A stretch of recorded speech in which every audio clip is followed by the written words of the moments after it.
Greetings and welcome to Weathering this Cloud Skills Shortage. Today I'm joined by my colleagues from the Open Alliance for Cloud Adoption, and we'll be discussing this important constraint on all of us in this era.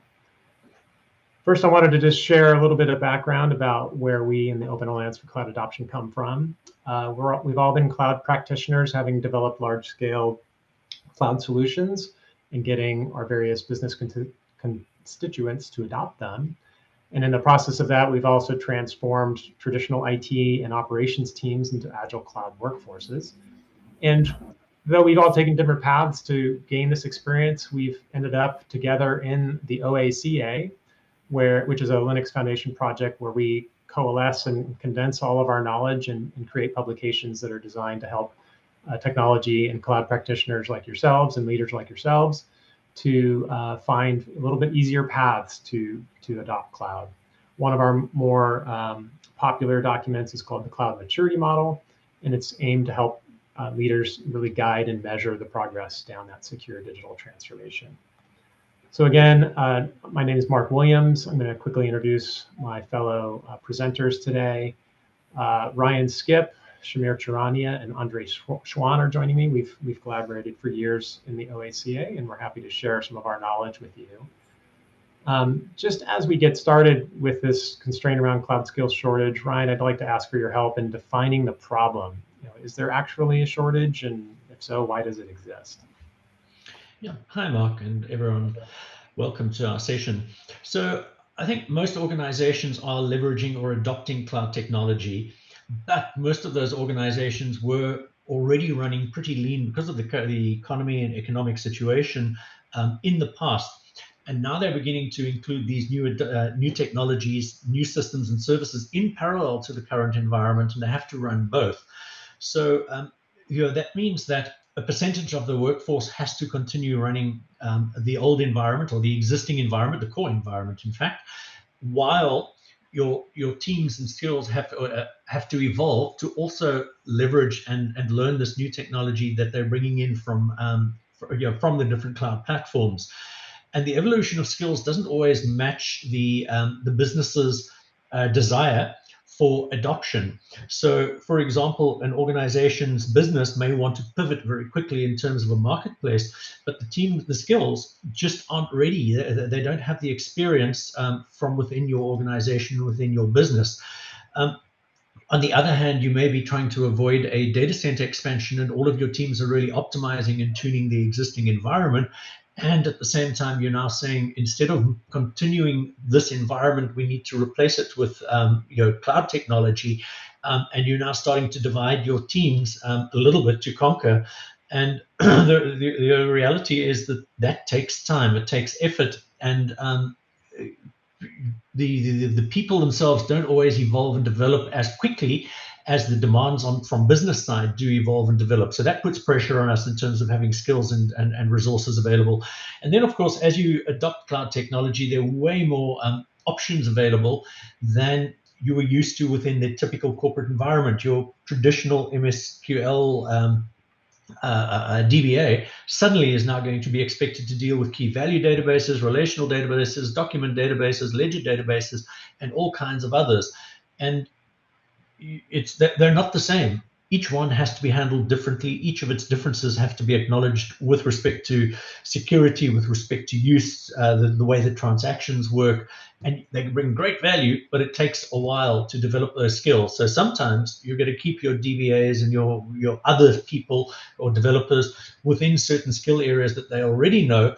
And then you have a little bit of a gap that exists in terms of the other technologies that you'd like to adopt. And Andre, how do you see this problem permeating in the industry that you're experiencing, and how do you come to terms with it? I think the problem is definitely real, Mark.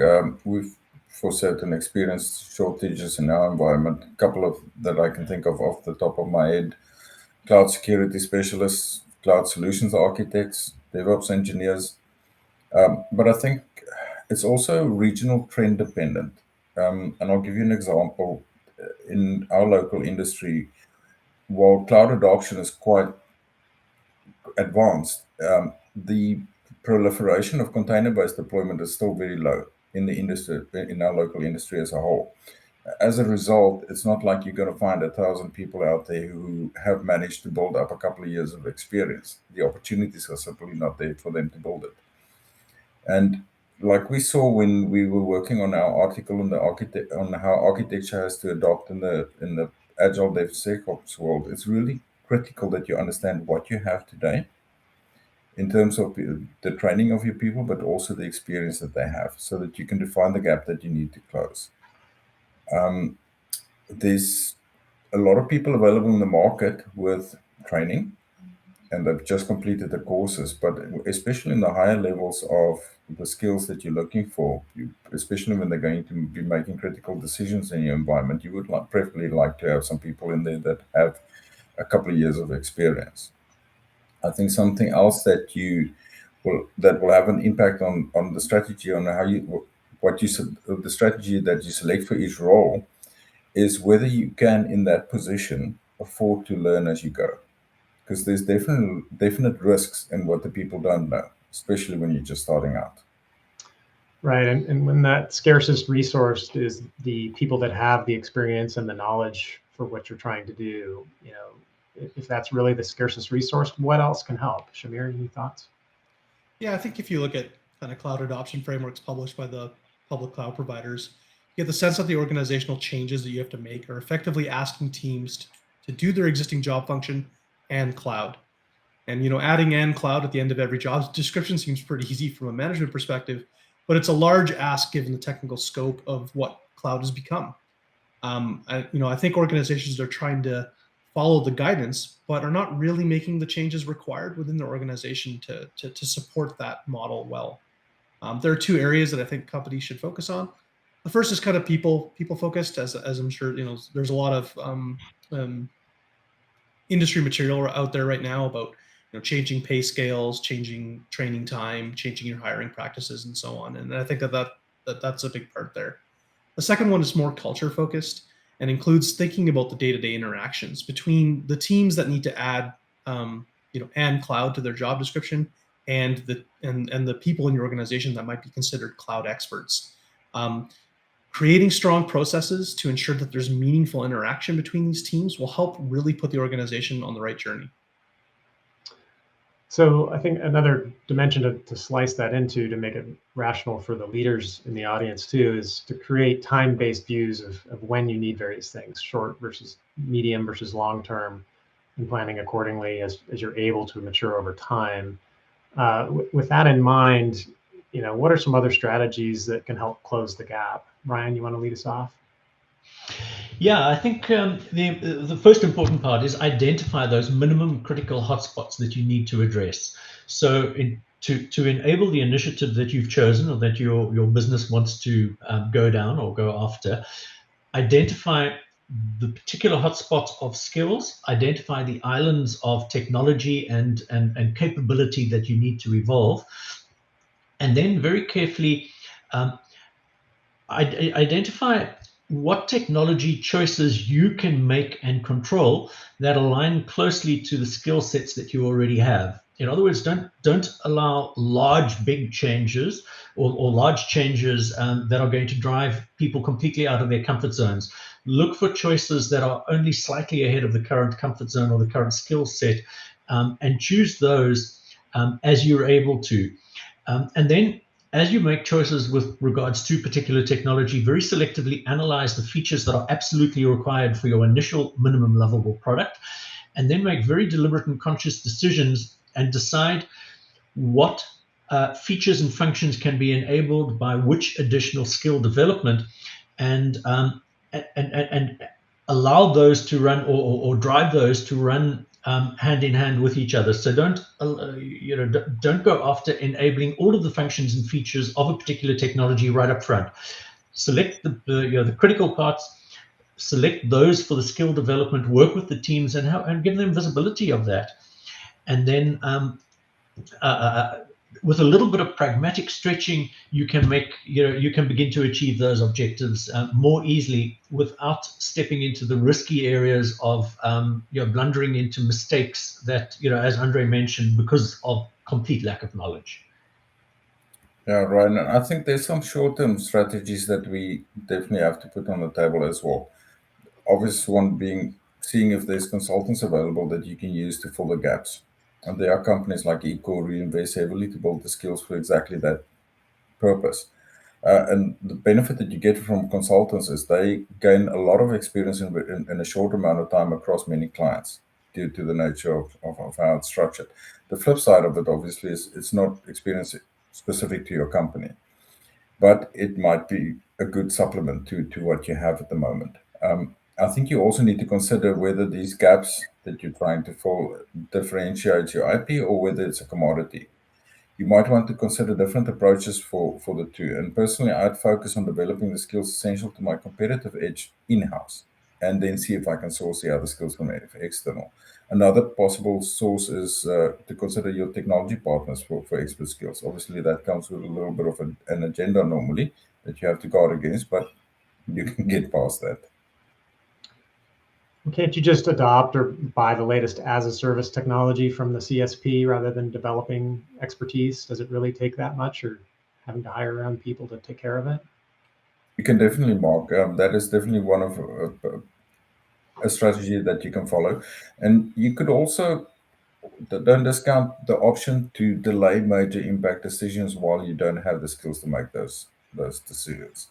You always have to consider, how do I limit the potential damage that can be caused by a lack of knowledge.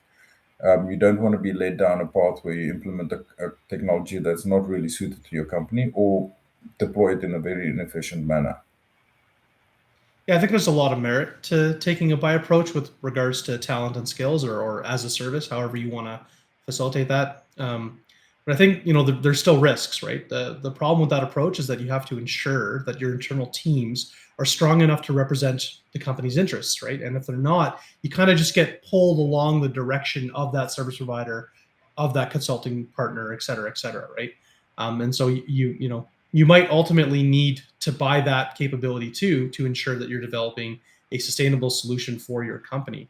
And you can kind of think about it almost as an insurance policy against the original contract, right? So take a percentage of the original contract, whatever it was. Let's say it's a $1 million IT transformation or whatever, and then take a percentage of that and invest that in kind of an insurance policy to ensure that you're buying, let's say, consulting or talent that has a little bit of a different mandate than the delivery of the project, right? To help keep the company's goals in mind. On the internal side, I think companies need to really think creatively about skills development, right? As Andres kind of mentioned, it's more than just training. It's about giving them the right experiences with that training so that they really get comfortable dealing with the cloud in kind of that safe environment.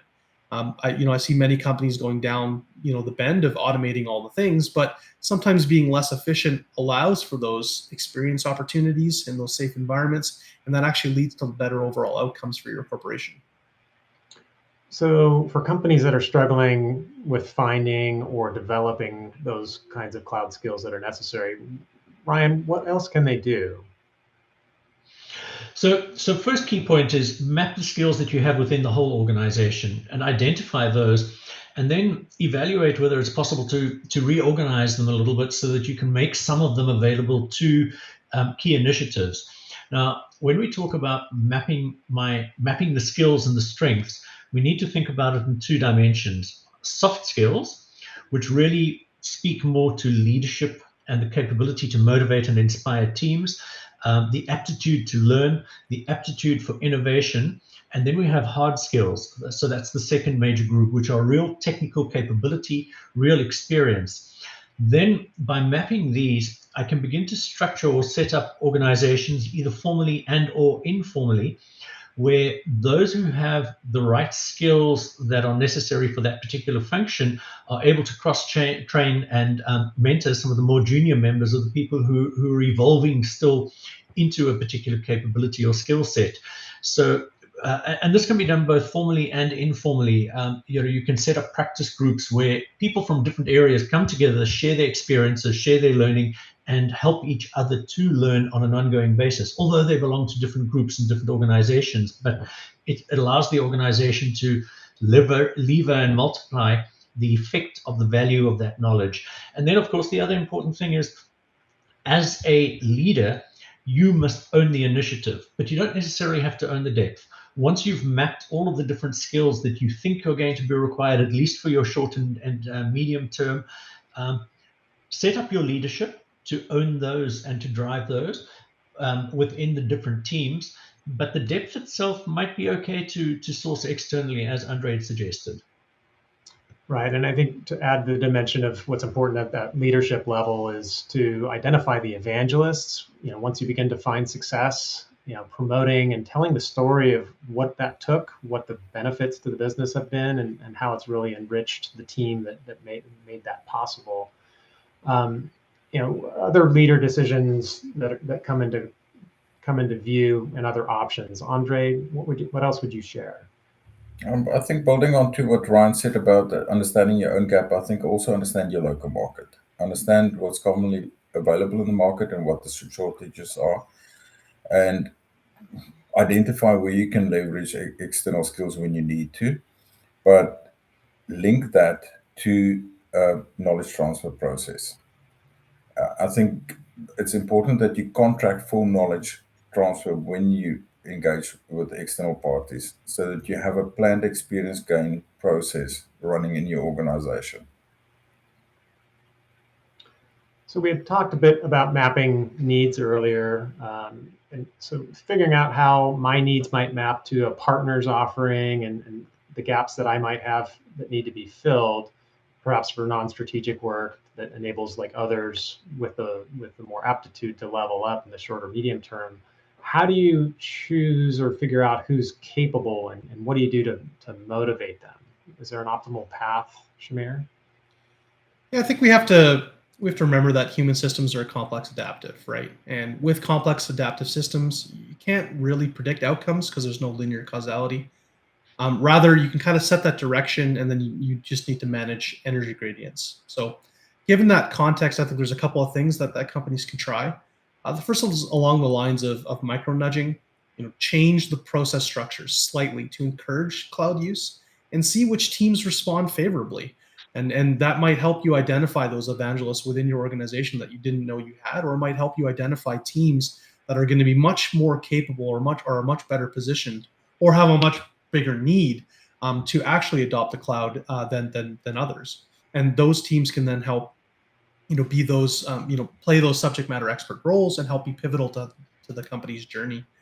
The second, I think, is creating attractors within your organization to help lead your to help find internal talent for your cloud journey. These attractors could be things like better pay, better job descriptions, more training, more experience time, etc. And then using attractors like that to help find people who come out of different teams that you wouldn't have normally expected to have that kind of that kind of drive, and using those attractors to help bring in that internal talent, and then using them as your cloud as the go forward for your cloud program. Right, and you get to reward them at the same time. I really like that. I think, again, as leaders, we're all here to set objectives and expectations, but we want those to be achievable rather than purely aspirational. And the leaders themselves, we want them to succeed. So, how should they be prioritizing and investing their time, Ryan?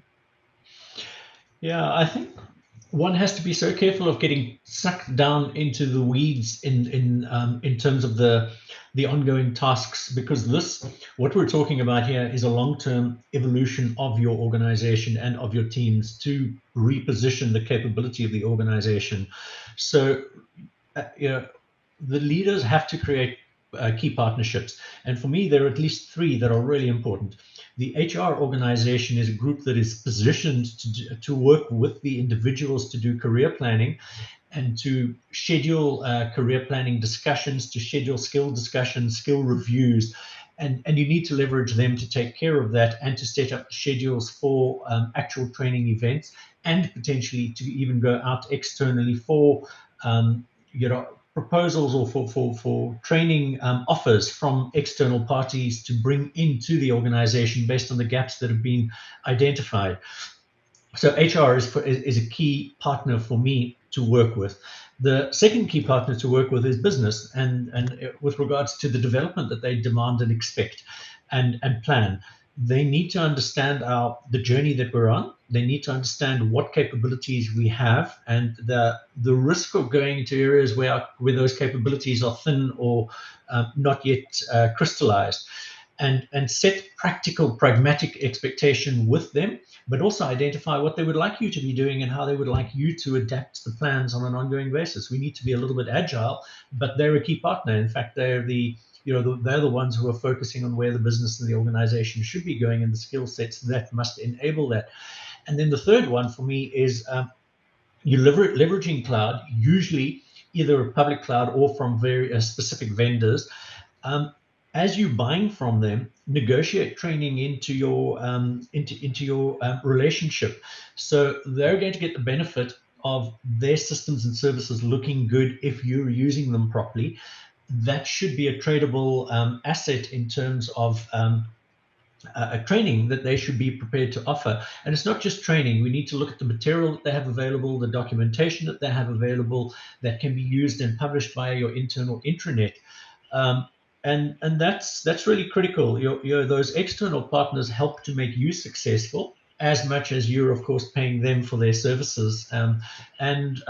We need to consider that, and we need to leverage it very strongly. So those are the three: HR, business, and your vendors, your external suppliers.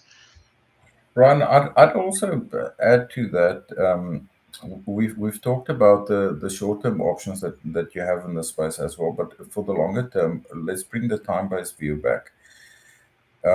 If you know what you're going to need in the following period, you can start incentivizing the training and the development early enough so that by that time you already have something in place. And I want to highlight at this point also something that we also often come across. We have to remember that the skills development is not only inside the IT organization. It also extends into the business. We often adopt cloud to realize certain business outcomes. But with that, you might have to do some development inside of the business to ensure that what cloud gives as a tool, the business is actually able to use. As an example that we often use, you might be able to roll out new products for the company in 2 or 3 months, but is the business capable of rapid product development?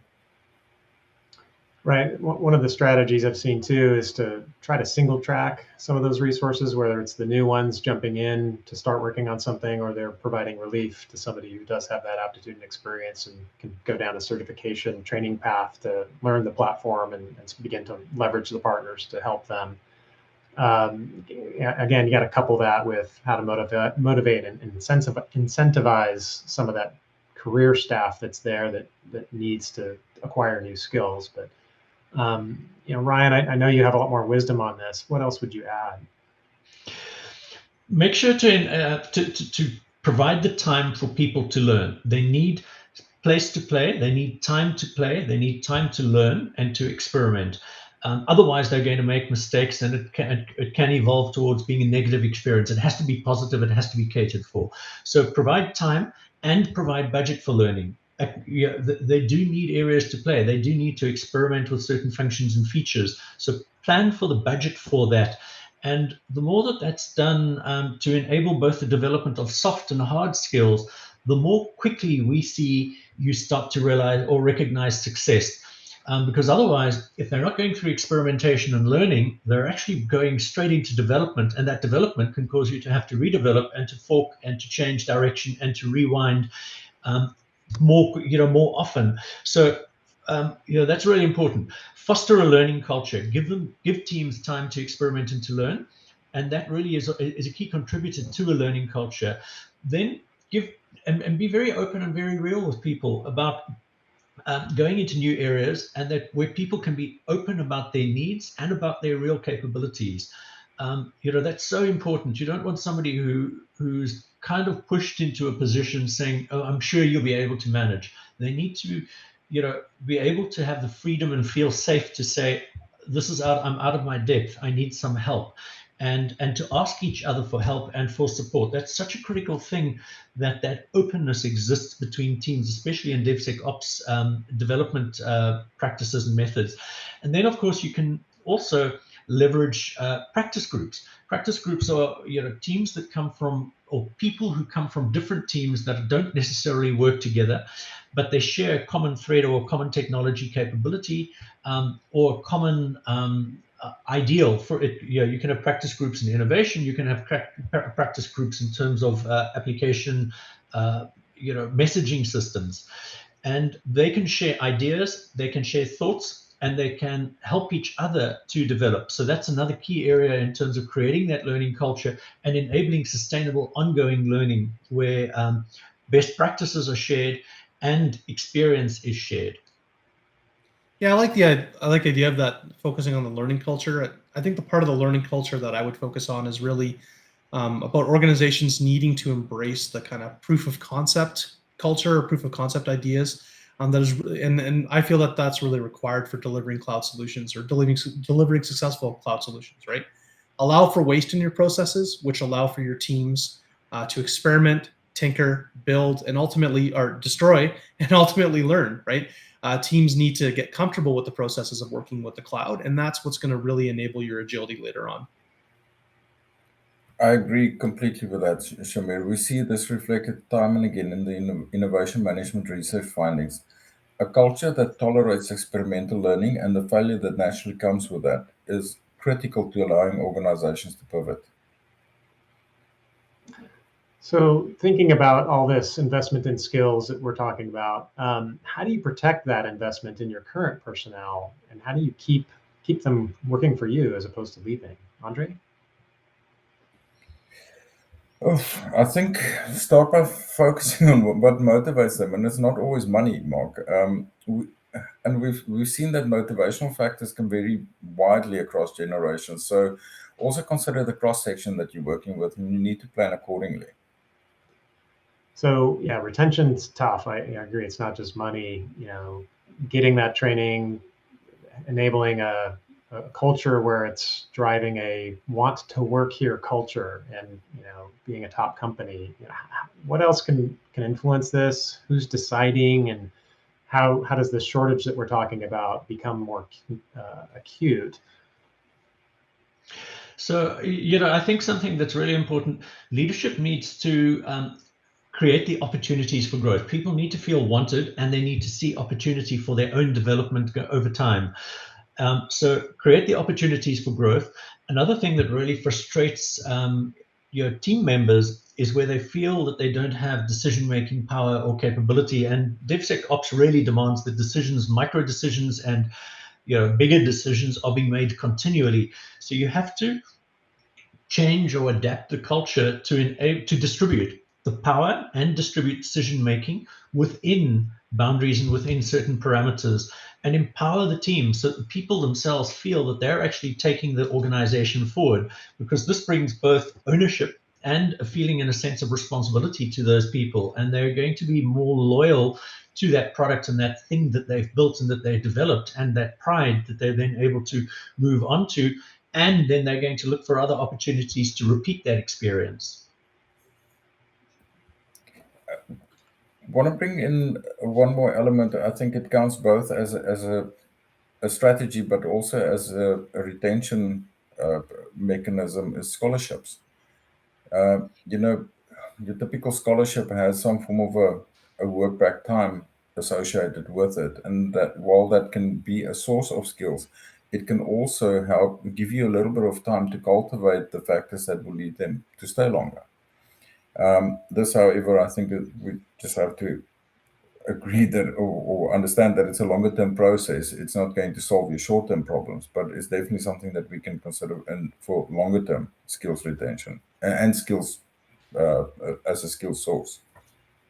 Something else that's really important for me is that we do have to understand that there's somewhat of a generational clash and a tension that we run into in most organizations who've come from waterfall development with plan, build, run, where you had well-defined architectures up front and recipes and a planned journey that you were going to go on.